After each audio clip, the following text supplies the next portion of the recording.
Hi, Jessica. It's nice to meet you. Hi, Nina, you too.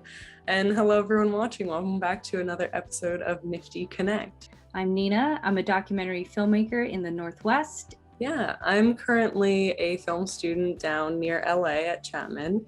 So for you, what was your first project that made you really fall in love with filmmaking?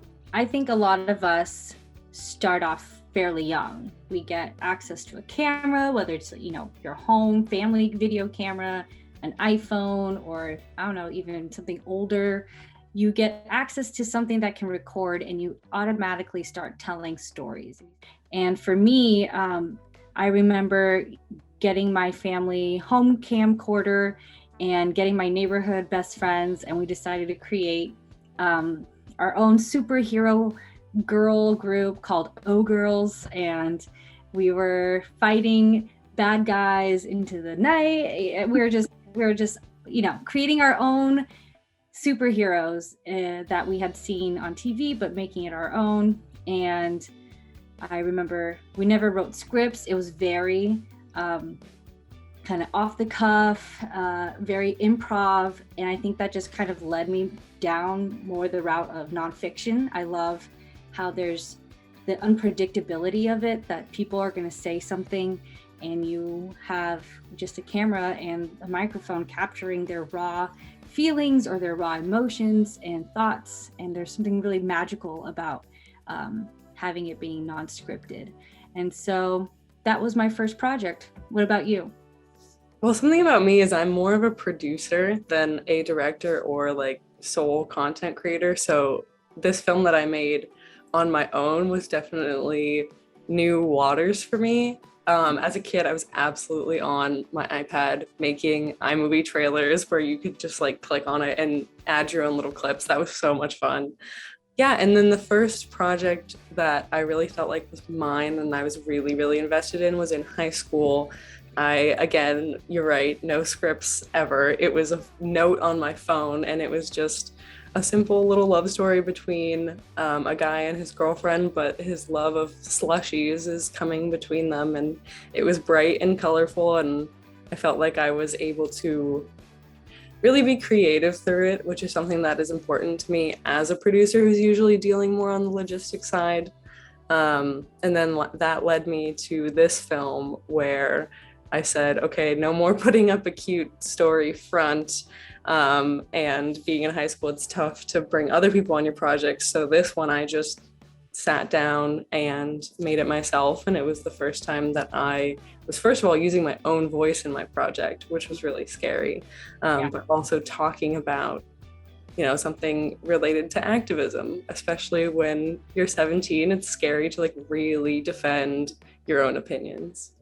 What has passed for you personally, and how do you compare when you look back and watch this film? How do you see it now, 4 years and in these two big kind of milestones of your life, of your educational career? Watching this film, I can see pieces of my style when they were first appearing, because the films that I love to involve myself with now, and I'm usually collaborating with a director, and I love working with my close friends and usually female directors. So I'm learning how to be more subtle, and I'm learning how to push social concepts into the viewer's mind without outright sitting them in front of a documentary piece, or in this case, me kind of yelling at them with creative images over top. So it opened up the door for me to not be afraid to share my opinions through my films. Once you are able to speak with your voice, then you can kind of tone it in a way that you just with maturity and with more finesse. But if you never learn how to harness your voice or use your voice, you can never really package it in a way that you would want to use it in the future.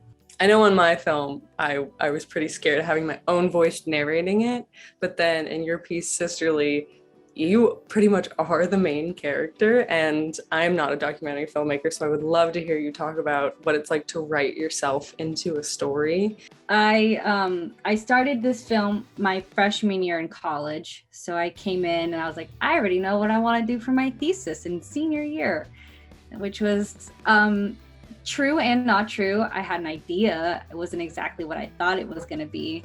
So over the course of 4 years, I was telling the story of my sister, who was finishing up high school and kind of, what does that mean for someone who's nonverbal, who's autistic, and what opportunities are there in the world for her. I was telling that story while she lived in California with my parents, and I was studying school in Michigan. Over the course of 3 years, I discovered that's very difficult to do because I only get to tell her story when she's not in school. And the more I was delving into that, I started realizing I don't know my sister like I should. If you're a director, if you're a producer, you should know your character intimately. So the film then changed as I'm processing these emotions and thinking these things. I realized this is a search for my sister, and a search not just for her, who she is as a person, but our own sisterhood and defining what relationship between two people. So yeah, it was not something I wanted to be a part of, but my professor, when we were reviewing footage, he's like, Nina, what you just told me about wanting to know who your sister, but you don't know who she is. That's the story. Wow. How far were you into the process when you kind of made that turn in the story? Oh, I was 3 years in. So the last, my 4th year into the production, I was like, gotta squeeze me in there somewhere. I think the pursuit to understand someone else and form a really strong two-person human connection is definitely, everyone can see themselves in that moment. Since this was obviously a multi-year process for you, and I know you went through like a huge labor of love for this project. Can you talk a little bit about maybe some of the challenges you faced, whether they were just personally making the story or logistic filmmaking challenges? I know in the world of documentary, there's not a lot of money. So productions are tight and crew is small and intimately. And so for me, I didn't have a lot of money to bring some of my school classmates to film with me back home in California. So I had to film everything on my own, which was overwhelming and stressful. I had to make sure everything was mic'd, that everything was recording. There are many, many times where I thought something was recording and it wasn't. Because you were so hands-on with this project, did it make you feel closer to the film, or did it kind of impede your time that you could have been focused on the big picture? I wish at times I could just, hand off the footage to someone else. And to this day, I still feel like maybe I can hand it off and see what a different cut of the film would look like. I definitely believe in collaboration, and I believe in delegation. I just didn't have the means to delegate it to anyone else but me. Yeah, and I think you similarly could relate. You were the sole everything. You're the voice of the film. Yeah, I made this film over the course of 2 or 3 days, something extremely quick. And it really did start with a letter. I was trying to think of a film concept to just work with over the summer. And this was after the year of the Parkland shooting. This was March 2018. So that had just happened. Yeah. Which is why my anger is very fresh in the film. So it really did start with a letter. And just like you, coming from working mostly by myself on projects, anytime I get to collaborate with other creators is so amazing. Because there are some really, really talented people out there. And I feel like working with them just, first of all, makes the film better, obviously, but makes me better. And I feel really lucky every time I get to collaborate. So, but when you're creating a documentary on your own, the biggest question I had for myself was, is this working? Like, is it too much? Will other people understand what I'm feeling in this moment? And how do I put an emotion on the screen? It's really hard to define and share your emotions. Like, it's one thing to tell the story of what happened and just like you told the story of your sister, but making a documentary, it's a lot more complicated than that when you really want to implant a feeling into the core of your audience through the story, so that not only are they hearing the same story that you experienced, but they're feeling the feeling that you felt when you were reacting to that story. So while I was creating this, brought in friends at various points and said, can you read this part of the letter? Is it too much? Can you fact check me, first of all? And can you just tell me that I'm not crazy and that this is headed in the right direction? And I think something that connects both of our films is our use of voice. Yeah, I feel like 10 years ago, thinking about making a video, you want to show people stuff because, wow, video, I can show you. But then recently I've been with you where sometimes you need to talk about it and also trust the audience's imagination that they can fill in the gaps and they will get to the point where you want them to get if you give them the right tools. Mm. In your film, I think you really trusted us to spend time with Lisa and get to know her. And obviously you were doing the same thing unknowingly in the process, but and thinking of moving from our voices in the film to our visuals in the film. I always love to hear about documentaries, how you selected the moments that you were going to show. I had to go to school in Michigan and my sister was in California. I had to be very intentional about my time at home, which was also kind of like a catch-22. Like, yes, I want to make my film, but making the film is actually getting in the way of being with my family, because in a sense, you know, the camera's always between, literally physically, myself covering my face and my family, and I want to be with them and I want to spend time, but this instrument of storytelling gets in the way of that. A camera changes any room you're in, and so that was at times very obvious on camera. You could see how my family would react. Yeah, I did the decision to focus more on the women in my film. Since this is a story about sisters, I wanted to talk about the generations of sisters that are in our family, making those connections too. With high school, I always knew that there were going to be big events over the course of the 4 years that I was going to be filming. One was definitely graduation. Two, she ran a half marathon on her own, which is a big deal. So there are moments that I knew were big plot point. Well, they were big events, but there weren't necessarily plot points for the story. That really only came together my last year when I had filmed everything, and then I'm writing the film. I have all these moments, right, and I have to decide what's a plot point, what's driving the story, and what's just a cool event that is meaningful, but it doesn't drive this story of sisterhood forward. I did, however, want to include the high school graduation because I think that's developing our character of Lisa. We're showing that she's capable, that she is intelligent, and that she has aspirations and goals, and she's achieving them. You mentioned how the camera changes the feeling of any room, and I totally agree. I was just wondering how that was like for you with Lisa, who might have been extra sensitive to having a camera in the room, and did you have to adjust anything to help her warm up to it, or was she ready to share? At times she was ready and at times she wasn't, and you just had to kind of gauge the day. And also to just show the reality of her life, you know, the struggle and the good. I can't just film just when she's at her best. You know, I knew that she trusted me to tell her story. Mm-hmm. And ultimately, when all was said and done with the film, she said in her response to the film was like, I trusted you to tell our story and you did that well. In your case, you filmed a lot from it's a lot of like screen recording, but there was some recording, there was some like stop motion or some animation. What was your decision into doing it this way? Yeah, I felt like this issue was largely taking place online, like the reaction to the Parkland shooting and the discussion of gun control as it was first starting in 2018.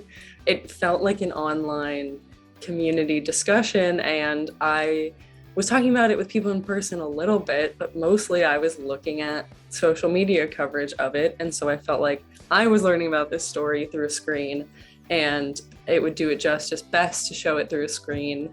And then the obvious restraint of just being one small student at a school in California and not being able to cover the Parkland shooting as deeply as I would want to. And so I chose to steal news footage, but I wanted to get creative with it. And yeah, it is all screen recording. I think of it as a desktop film. I don't know if that's a real genre, but I saw it happen through my computer. I wanted this audience to see it happen through their computer, and I wanted the pictures there, you know, the faces of everyone involved and the coverage on it. And it's almost like a little time capsule of what it was like to log on to social media in March 2018 and see this issue so present. And I knew it had to be told through the screen. And as for the little animations, I was actually really inspired by another nifty filmmaker who made Birth Control Your Own Adventure. I watched that and it was similar to mine in that it was so simple, like easily could have been made by one person with props and colorful backgrounds. And so I was like, wow, you know, I haven't seen filmmaking like this where it's something other than filming actors with your camera. So I tried to emulate that a little bit in some of the filler pieces that I needed, like to connect that it was a letter or to include certain visuals for moments where I wasn't sure what news coverage to include, but mostly I just wanted everyone to see it how I had seen the topic. Yeah. Connecting it back to me and in high school and my government officials. Mimi Walters was the rep for California's 45th district, and she had a terrible history of supporting the NRA. And so at the time, there was a lot of action, call to action online, like speak to your representatives, speak to your senators, get them on your side, they can make change. And so the more I was looking into my representative in Orange County, the more I was realizing that she was not on my side and not representing my voice and things that I had heard from people, especially my age. So that's why I decided to call her out specifically in this video and, you know, just focus on one person to say, you need to change, these actions need to change, anyone else who's doing similar actions needs to change. But I want to talk about the person who's running my specific district. Just to wrap us up near the end here, I would love to hear any piece of advice that you've either received or that you've realized over the years for young filmmakers, which is me. I would love to hear it as a young filmmaker. I know I've heard it so many times, you know, don't overthink it, just make it, just use what you have. I know for me, in my film, you can see, you know, personally, I don't think I'm a great cinematographer. It didn't stop me from making a film. It didn't stop me from finishing it and getting it out there. And use everything you have around you, whether you're using screenshots and footage and found footage, newsreels, whatever you got, use it. There's so much around us that we can use it. I don't feel like we often utilize it and we use it to hold us back. I know for me, there's times where I film on an iPhone because that's what's available to me. For you, I know you're a senior in college and you think you're young, but you know, you're a senior in college, that's pretty grown up. So what do you have advice for, you know, younger filmmakers or those of your peers? Yeah, similar to you, I think listening to yourself is a great way to put it, because you'll get advice on both sides where you don't have to be creative all the time, but also the more you make, the better you'll get. You know, you just have to make your first thing and your second thing will be better and your third thing will be even better, even though it's very scary to make content. So I try to stay as creative as I can, and that's usually not filmmaking, to be honest. Sometimes it's drawing something, collaging something, writing something, and this is not like good artwork by any means, but just doing anything, making like a cool Instagram post, just cleaning your room and decorating it in a new way. Any way that you can be creative is really good for you. And if you do stumble upon that idea, don't second guess yourself about making it, and don't think, oh, I need to save this idea for when I'm better or older or anything. Just go for it. Like it came to you at the right time, and trust yourself, do what you can. We made these films with very limited resources and mostly ourselves. So find some workarounds, you know? I couldn't film footage covering this topic, so I made a little desktop film, and I was really proud to have found that workaround. So be creative in any way that you can.